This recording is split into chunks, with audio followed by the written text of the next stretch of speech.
Welcome to the Intimate Marriage Podcast, where I teach educated, successful couples how to have incredible, passionate relationships so that you can stop compromising and start feeling fully alive in your relationship. I'm your host, Alexandra Stockwell, aka the Intimacy Doctor. I'm a physician and an intimate marriage expert. My husband and I have been married for 26 years. We have 4 children and full professional lives, and we've created an amazing relationship. I've shown hundreds of couples how to do so as well. So if you want to deepen your understanding of your own relationship and learn to access new heights of emotional, sensual, and erotic intimacy, you're in the right place. I will show you how. So let's dive in. Cultivate curiosity. That's the first key to an intimate marriage. And in order to understand it, I want to invite you to think back to the experience of being in love.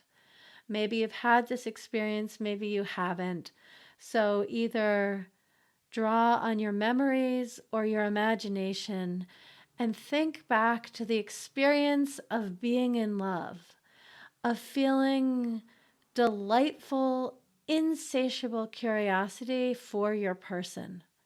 Because, yes, part of the experience of feeling in love is opening your heart and perceiving all this potential and the amazing good feelings, especially when they're flavored with erotic gratification. All of that is part of being in love. But so too, in a very foundational way, is the experience of curiosity. Because when you are in love, you just can't get enough. Where does that scar come from? What was his favorite vegetable when he was a kid? What did she want to be when she grows up? I mean, whether the questions are spiritual, maybe you're someone religious, you want to know what's your favorite Bible verse? Or what was your favorite rock band? What is the wildest thing that you've ever done? What drugs have you taken? What countries have you traveled to? If you were president, which policy would you change? And which new ones would you implement? If you could have anything in the world, what would you want to look at when you sit in your living room and look out the front window? I mean, we really just are filled with interest, fascination, curiosity, and find what our partner says to be really fascinating and worth knowing about. And then that does change. We get comfortable with one another. And really, that's a beautiful transition to when you feel like you know your partner so well that you know what they're going to order if you're at Baskin Robbins and there are so many flavors to choose from. You know how he or she likes their coffee. You know the answer to a question, so you don't even need to ask. Plus, as you emerge out of the beautiful, beautiful state of feeling so deeply in love, then yeah, other things are going to get your attention. You're going to focus more on work and children and fitness and whatever it is that maybe has still been going on, but your most intense fascination and energy has been channeled into your relationship. So that feeling of being comfortable with one another, of counting on one another. This episode is sponsored by the Aligned and Hot Marriage Program, my signature program designed for busy, educated couples who want to experience more closeness, more connection, and more passion. Go to theintimatemarriage.com for all the juicy details.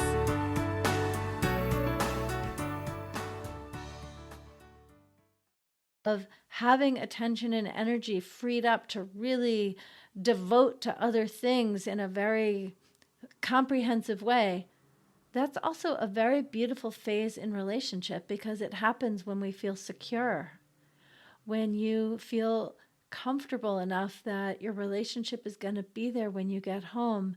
You don't need to be so focused on it and trying to get to know it and one another.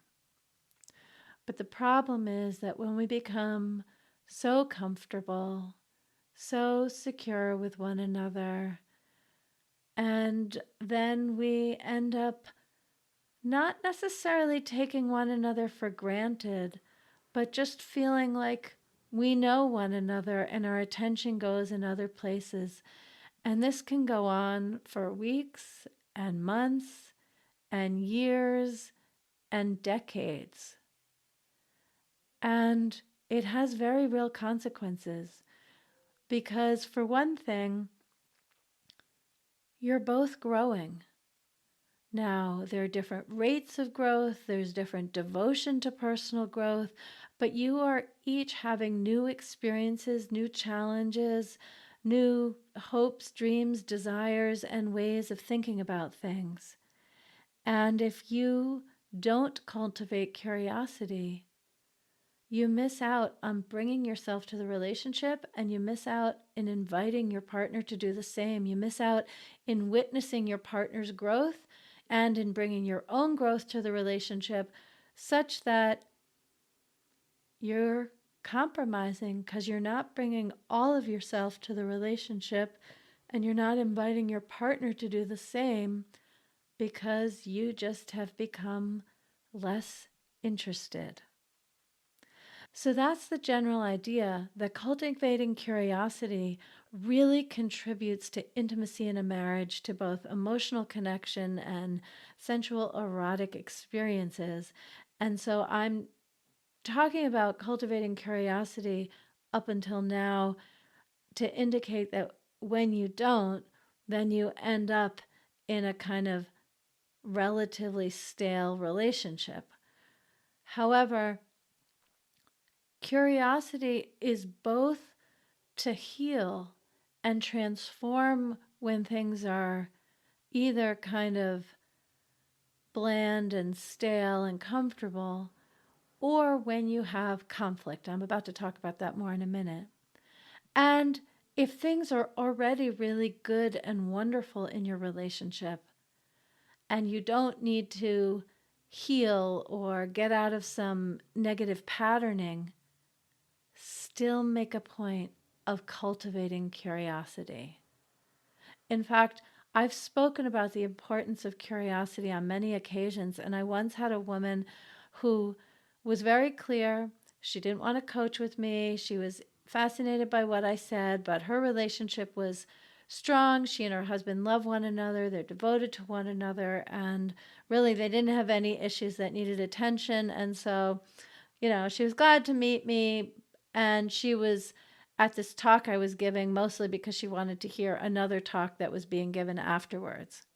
However, she paid attention while I spoke, and she went home. This is a woman who had been married for 24 years, and she asked her husband a few questions about what was happening for him at work, what was the most challenging part of the previous week, and what was the most gratifying part of his work life. And a few other questions that I didn't end up hearing what they were, but more personal about their home and their relationship. And she said, even though they have a good relationship, just putting attention and asking and taking the time and making room to hear his response, this 20-minute interaction had them feel so much closer.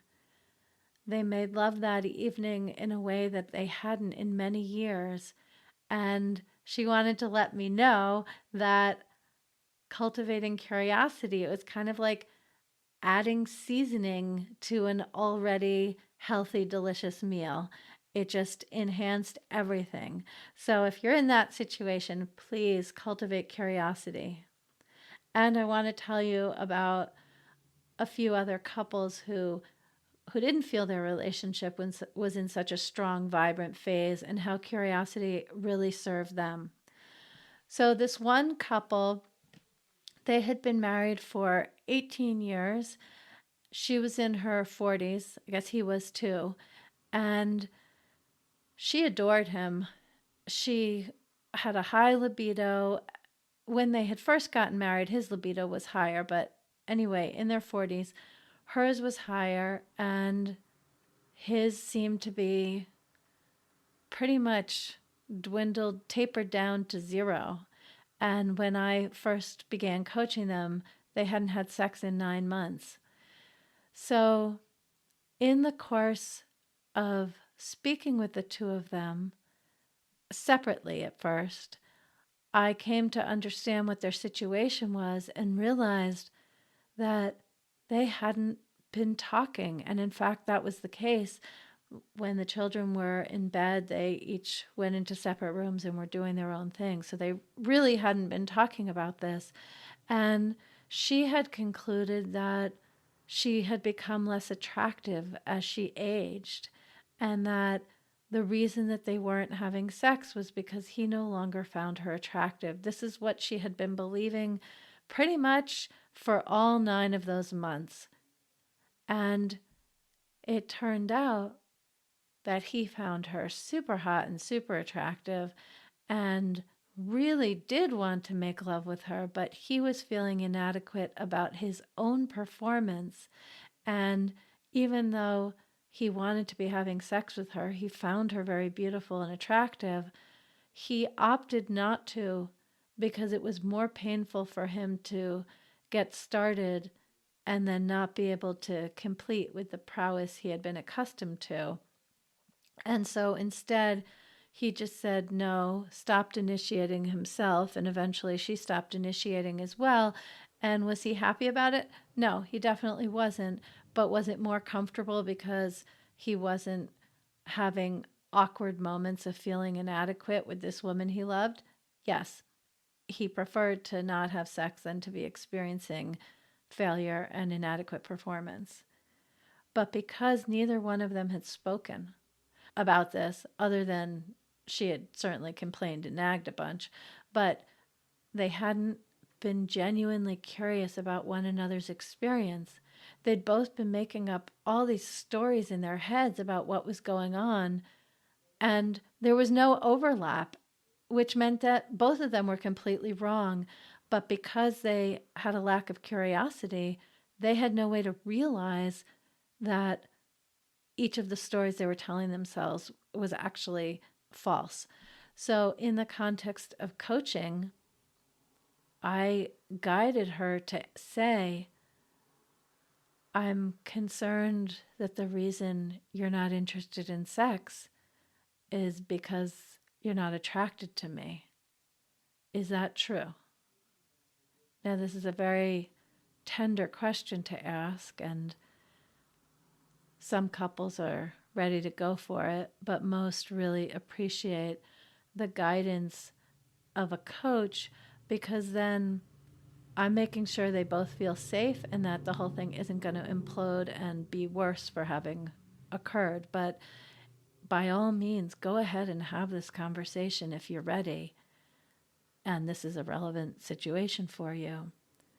Anyway, he heard this and said, like, he was just shocked. He like, for a moment he didn't say anything because it never occurred to him that she would be thinking this, because it was so far from his reality. And he said, "No, babe, you are amazing. I am so proud. I am so lucky. You are the most attractive woman I know. I think about you often, and no, no, no, it's not that you're not attractive." And then she said, "Well, what is it?" And to be honest, that's not how she first responded, because I really needed to teach her how to be curious. Because asking a question is not exactly the same thing as being curious. Asking a question can feel like an interrogation or a judgmental critique, like, well, then what is it? Or, okay, so then tell me what it is. That's not what I mean by curiosity. It is really not taking some sentence and sticking a question mark at the end. So I needed to guide her to say, well, what is it then? And when she was soft enough to make it safe for him, It's not that she needed to be soft and she was too much otherwise, not at all. It's just that for these very complex, vulnerable topics, she needed to be soft enough for him to be comfortable to answer. And so when she said, "Well, what is it?" he was able to say, "Well, 10 months ago, the last times we did have sex, I lost my erection and I just felt so badly about that. And I didn't know how to bring it up with you. And so now it seems kind of ridiculous, but all this time I thought it was simpler not to have sex than to have to disappoint you in that way and feel badly about it." And her whole posture changed. She went from feeling rejected and defensive to having so much compassion that it was actually his twisted form of devotion to her that was what was holding him back. That he wanted her to have pleasure and couldn't deal with anything else in their sex. So, again, the key with cultivating curiosity in service of more intimacy is to ask in a way that makes it safe for the person to answer, and to ask open ended questions so there's no implication that the answer is either right or wrong. Whatever your partner answers, that's their right answer. And likewise, whatever answer you give, that's your right answer because it's your truth. Interestingly, I had a woman reach out to me, and she and her husband have been married for 27 years. They have a very active, satisfying sex life and mostly have consistently. Actually, sounds like a remarkable relationship where that's been true for so long. However, not every time they have sex, but sometimes he loses his erection. It's funny that I just happened to think of these two couples. I'll give another example, which doesn't explicitly have to do with sex in a moment. And so she reached out to me because she wondered if maybe her vaginal anatomy is too relaxed after having children, and that's why he loses his erection. He's also taking a medication, and she wondered if maybe it was a side effect. And so she's been having all of these thoughts about why this is happening, either thinking it's a side effect of a medication or that it's somehow her own failing. But the two of them haven't actually had a conversation about it, which is what I encouraged her to do, because either it is a side effect of the medication, or he's having an affair, or he has a porn addiction, which can lead to erectile dysfunction intermittently and then eventually consistently. Like, it could be so many different things. It could also be that he's stressed at work. It could be that there's something going on with his response to her. Like, we don't actually know. But if you don't cultivate curiosity, you never will know. And it just creates more awkwardness and resentment and just disconnection, because there's like an energetic wall that goes up when these conversations aren't had. And in fact, in my experience, anecdotally, but I feel pretty confident about this, more couples are comfortable having sex than having a conversation about sex.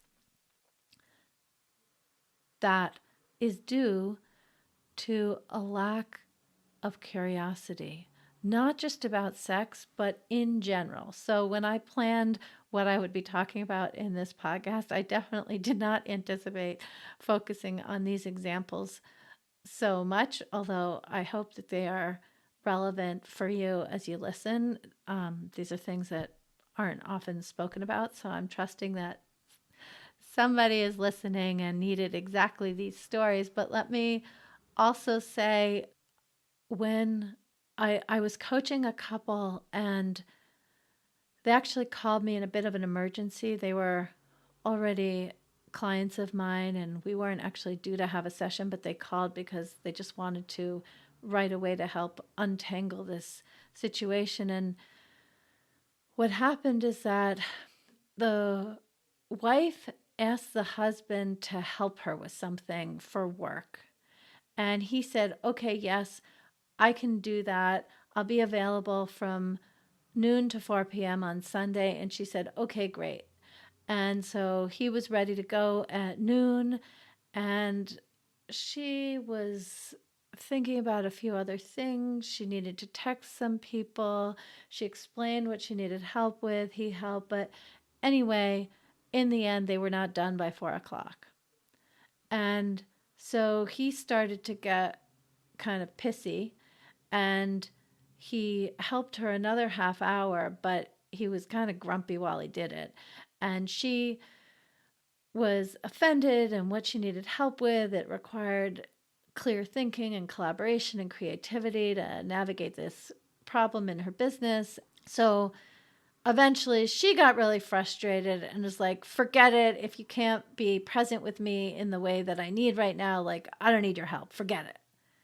And so he's like, okay, and went to do the things that he had planned to do when he was done. And I spoke with them 2 days later. They basically had not spoken with one another since this happened. And each of them sat on opposite ends of the couch while we spoke. They didn't both have their arms crossed, but energetically it felt like they did. Like, my arms are crossed, my back is a little bit towards you. You don't understand. You were going to help me. Like the woman said, like, you were going to help me. And then you brought that energy and it was so destructive. Like, it would have been better not to have asked you. And meanwhile, the husband is like, honey, I told you I was super busy all weekend. I set aside from noon to 4, and then it just continued. You didn't acknowledge that 4 o'clock came and went. I felt completely disrespected and taken for granted. And like, my own projects weren't important to you. The only thing that was important to you was what you were doing. I'm guessing if you have ever been in a long term relationship, you know exactly what I'm talking about. So, this was the scenario.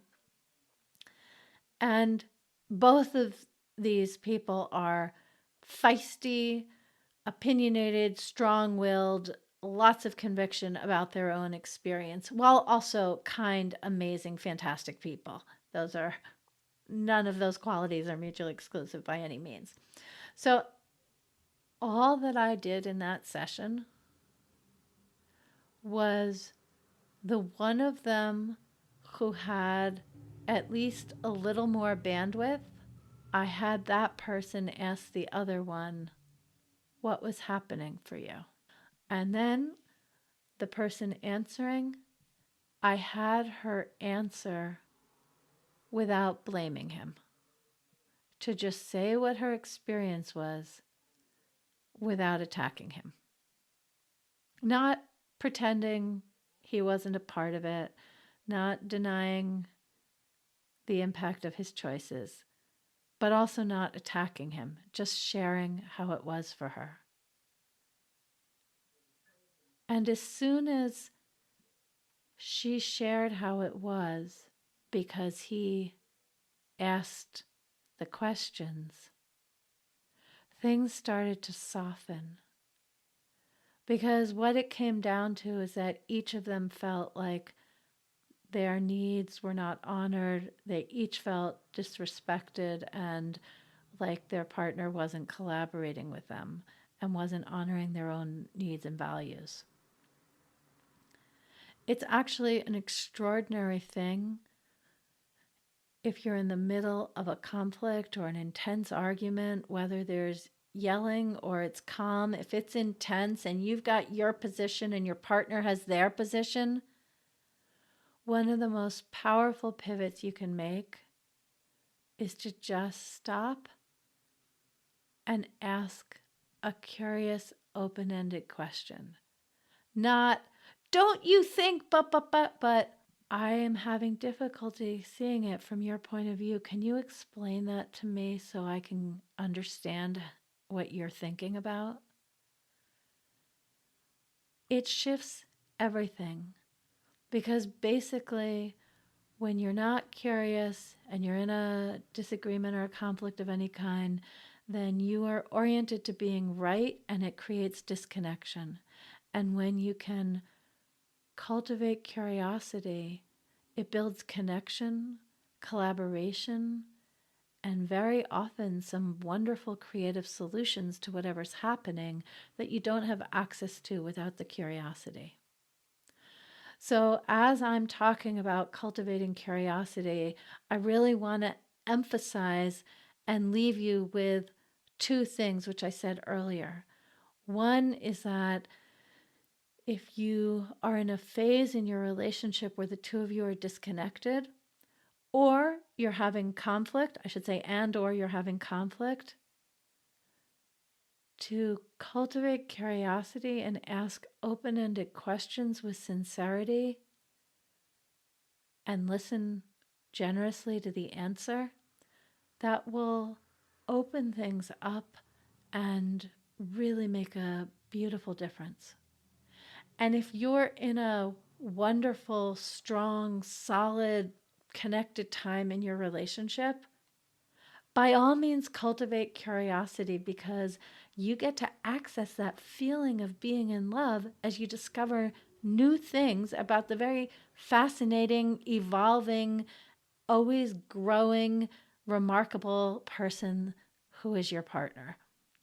When you cultivate curiosity, you get to just see new things. I have to say, just 3 days ago, I asked my husband a question about what he thinks about something of a deep and spiritual nature, and he just looked at me and said, "You've never asked me that before." We've been married for 26 years, together for 29, and honestly, I've never asked him that before. And as soon as I did, a few things happened. One is that he gave me his answer, and I got to know that about him. Another is that he got to feel seen and loved with a little more nuance in a new location because I'd asked this question, and he got to share more of himself. And now we have a whole new conversation topic to explore together. And it just reinforced for me how wonderful it is to cultivate curiosity. So I definitely hope that you ask your partner a few questions and listen generously. And this is really just the beginning of cultivating curiosity. I go in a lot more depth in my Aligned and Hot Marriage program, but I've intended to give you a great deal so that you can feel more connection, feel more intimacy, and enjoy your partner more thoroughly. If you enjoyed this episode of the Intimate Marriage Podcast, share it with someone who also wants more joy and more pleasure in their marriage. Be sure to leave a rating and a review as that helps to spread my message. And if you're ready to deepen your relationship and create a truly intimate, delicious, and vibrant marriage, head over to theintimatemarriagepodcast.com to get started. Thank you for joining me on this episode. See you next time.